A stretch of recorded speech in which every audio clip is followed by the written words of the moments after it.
Dia meninggalkanku begitu saja. Aku ingat betul apa yang terakhir dia katakan. Kau akan mati dengan perlahan dan merasakan sengsara untuk waktu yang sangat lama.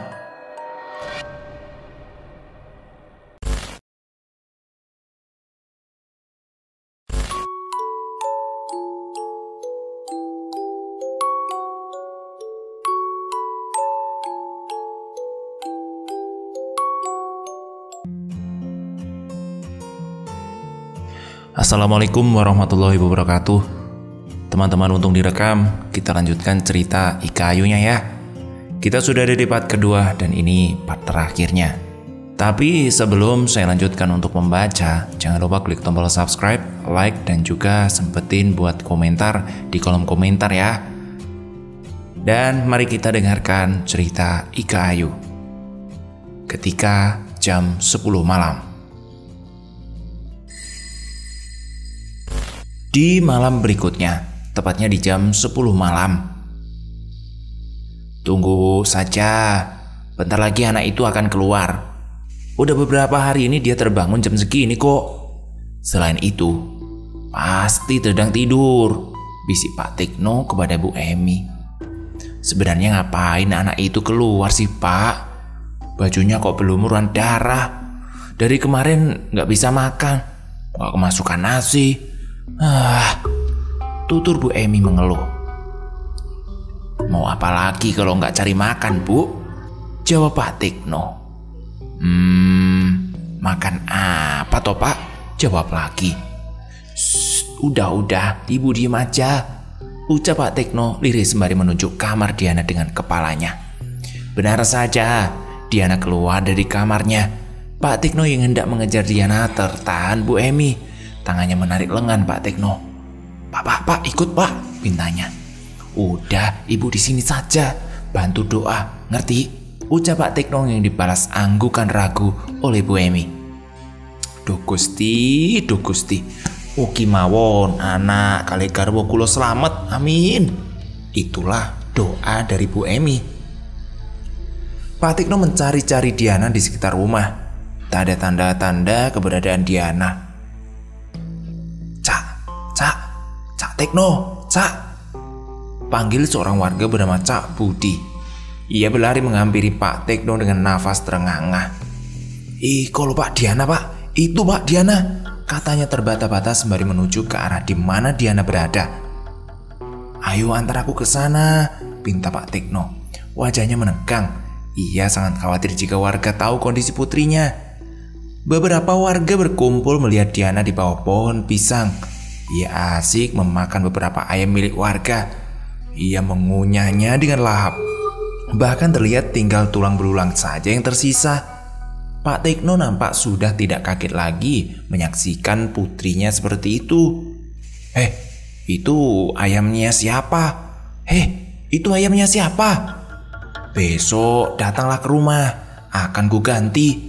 Bud, aku minta tolong warga suruh kembali ke rumah masing-masing ya, pinta Pak Tikno. Cak Budi tampak menuruti perintah Pak Tikno. Warga pun membubarkan diri dan kembali ke rumahnya. Kejadian seperti ini sudah berlangsung selama seminggu. Warga pun banyak yang protes karena kelakuan Diana sangat meresahkan warga.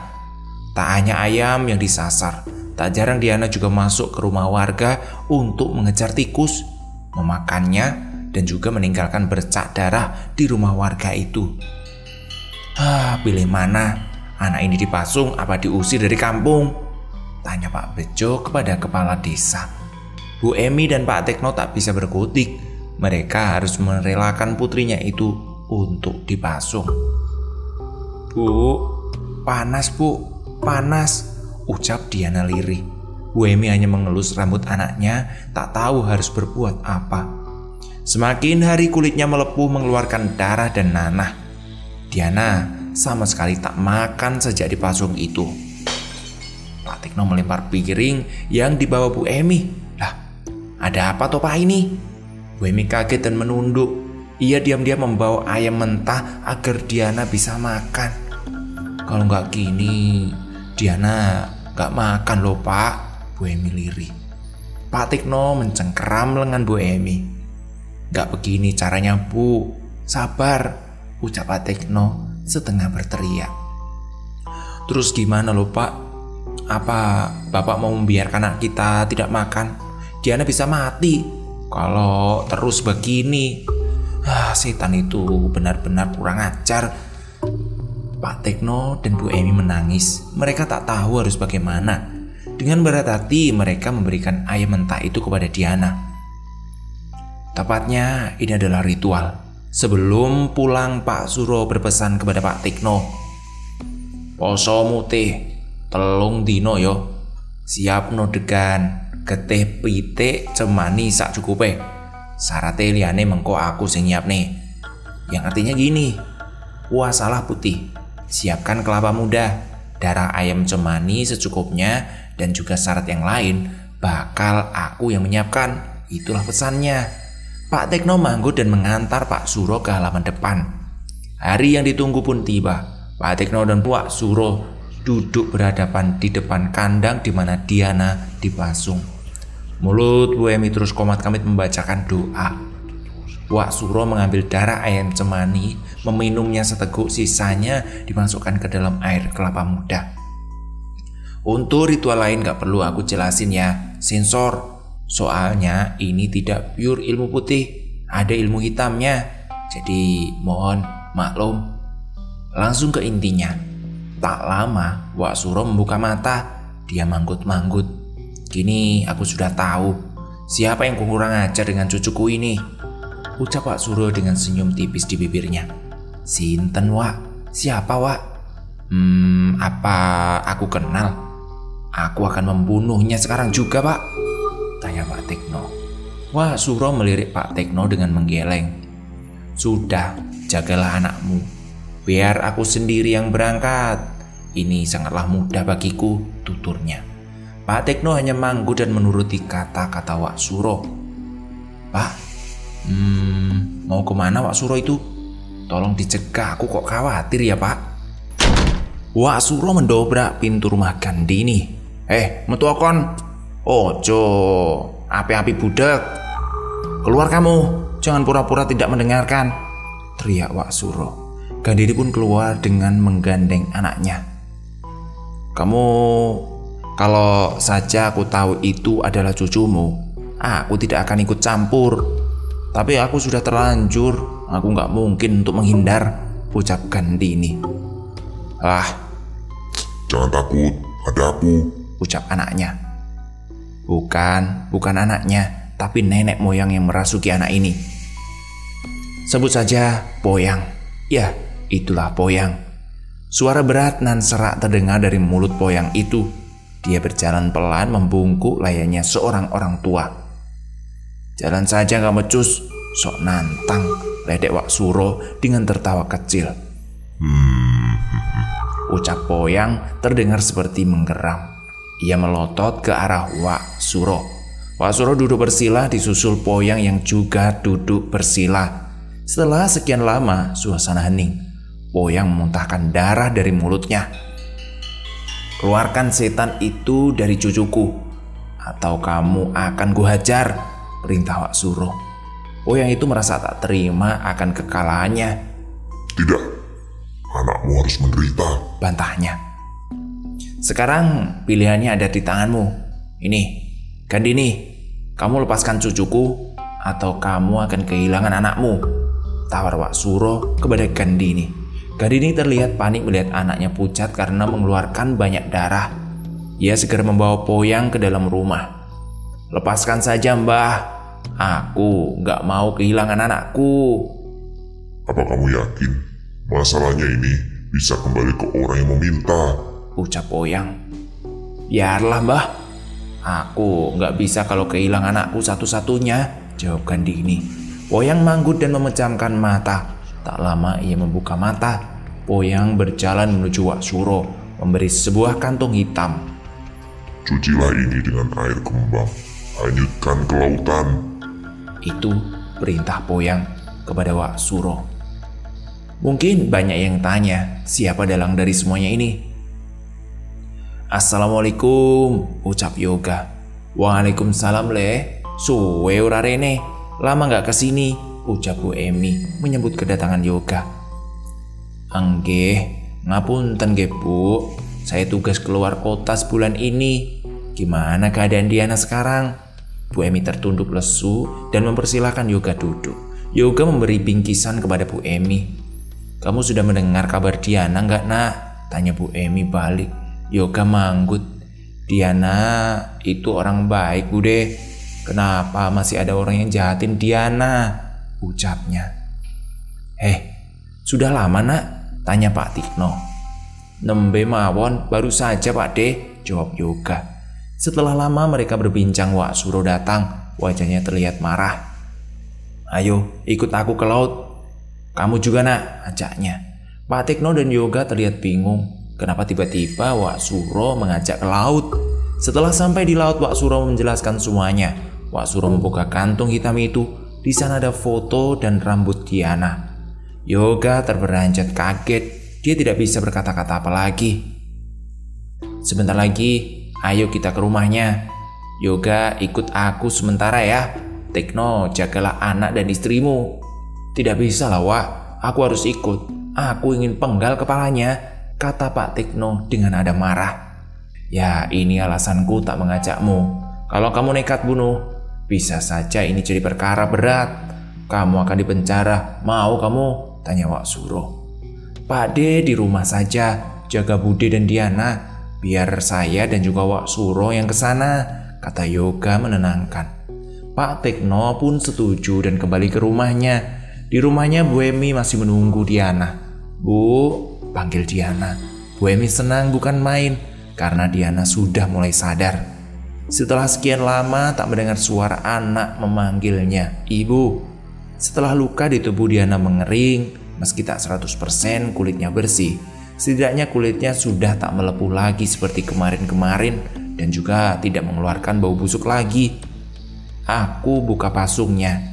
Tadi Wak Suro bilang sudah boleh dibuka, kata Pak Tikno yang baru saja datang. Setelah Pak Tikno membuka pasung, ia segera membopong Diana ke kamarnya.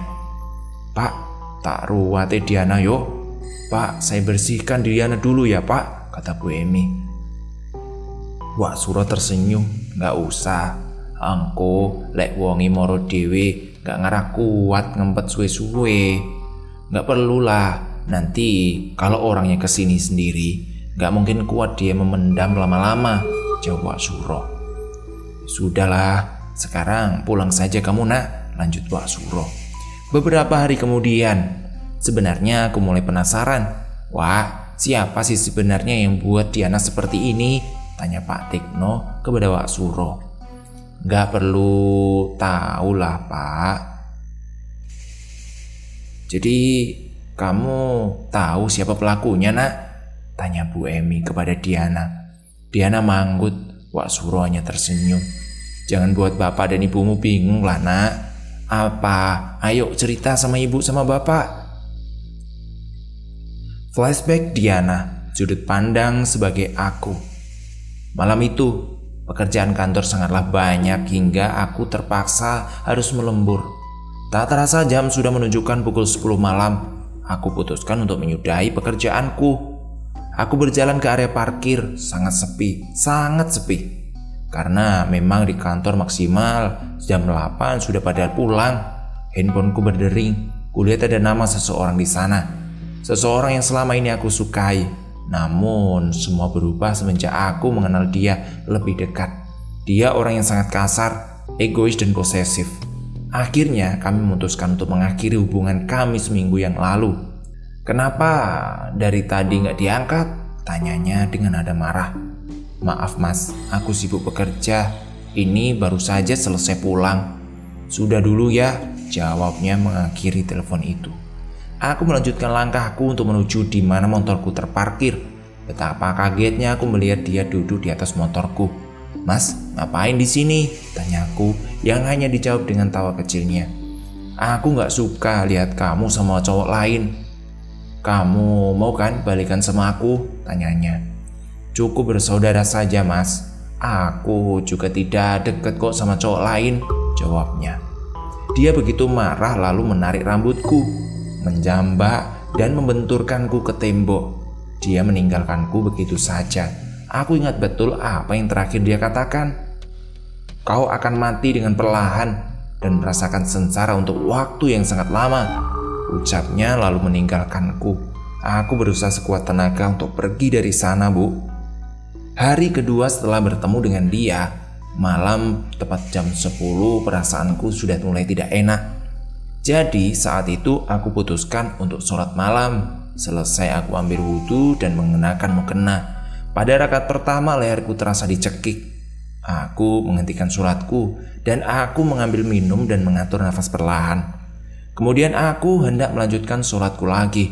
Kejadian itu terulang. Leherku kali ini benar-benar seperti tercekik, sangat erat. Aku berdoa tak henti-hentinya. Hari ketiga setelah bertemu dengan dia pukul 10 malam, kali ini aku merasakan panas yang amat sangat panas. Badanku seperti berada di tumpukan api membara. Aku masih bisa menahannya. Aku tak mau membuat orang tuaku khawatir. Kejadian ini berlangsung hingga 8 hari. Aku sama sekali tak bisa beribadah. Setiap aku sholat leherku terasa dicekik. Dan setiap jam 10 badanku terasa terbakar. Dan puncaknya ketika aku bertemu ular di kamarku. Ular itu masuk ke mulutku. Panas yang kurasa 3 kali lipat seperti biasanya. Aku sama sekali tak bisa makan. Dia telah mengambil separuh jiwaku dan juga merusaknya perlahan-lahan. Itulah cerita dari Diana saat itu. Kita lihat dari sudut pandang orang ketiga. Yang membuat kamu seperti ini itu adalah Badrun, tanya Pak Tekno. Kedua orang tua Diana tahu mereka sempat menjalin hubungan. Wak Suro memejamkan mata sebentar lalu membuka matanya lagi. Kamu gak perlu repot-repot membunuh dia. Dia sudah dapat balasannya. Dia sudah meninggal, ucap Wak Suro. Diana, panggil seseorang dari luar rumah. Pak Tekno keluar dan melihat siapa yang datang.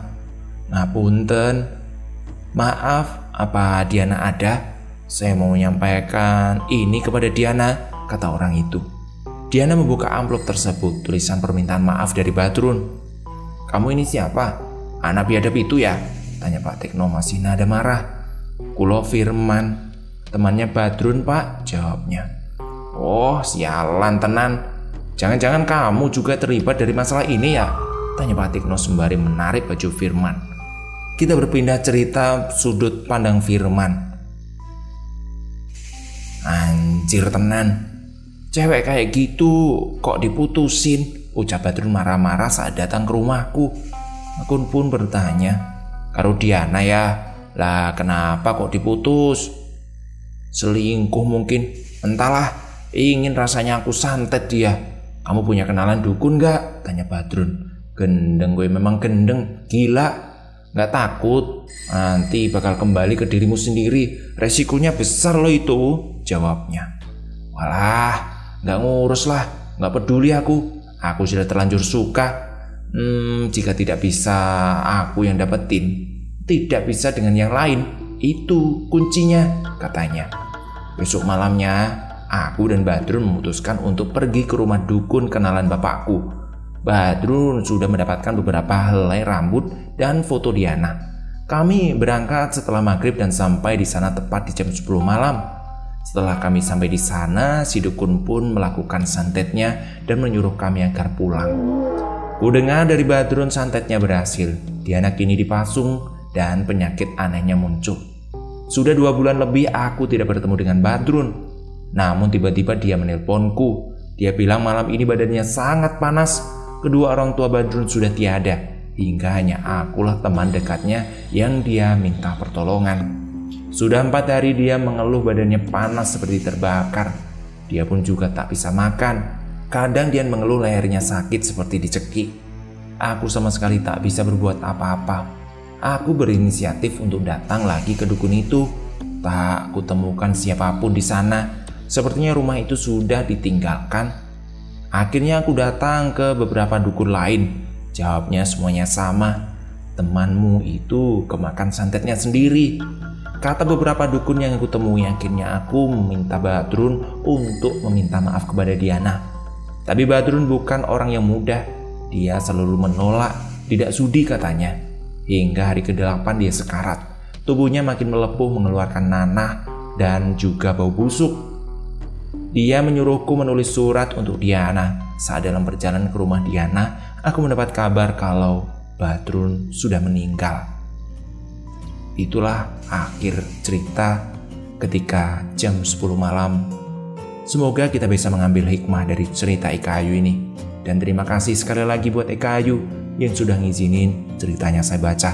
Terima kasih, sampai jumpa. Assalamualaikum warahmatullahi wabarakatuh.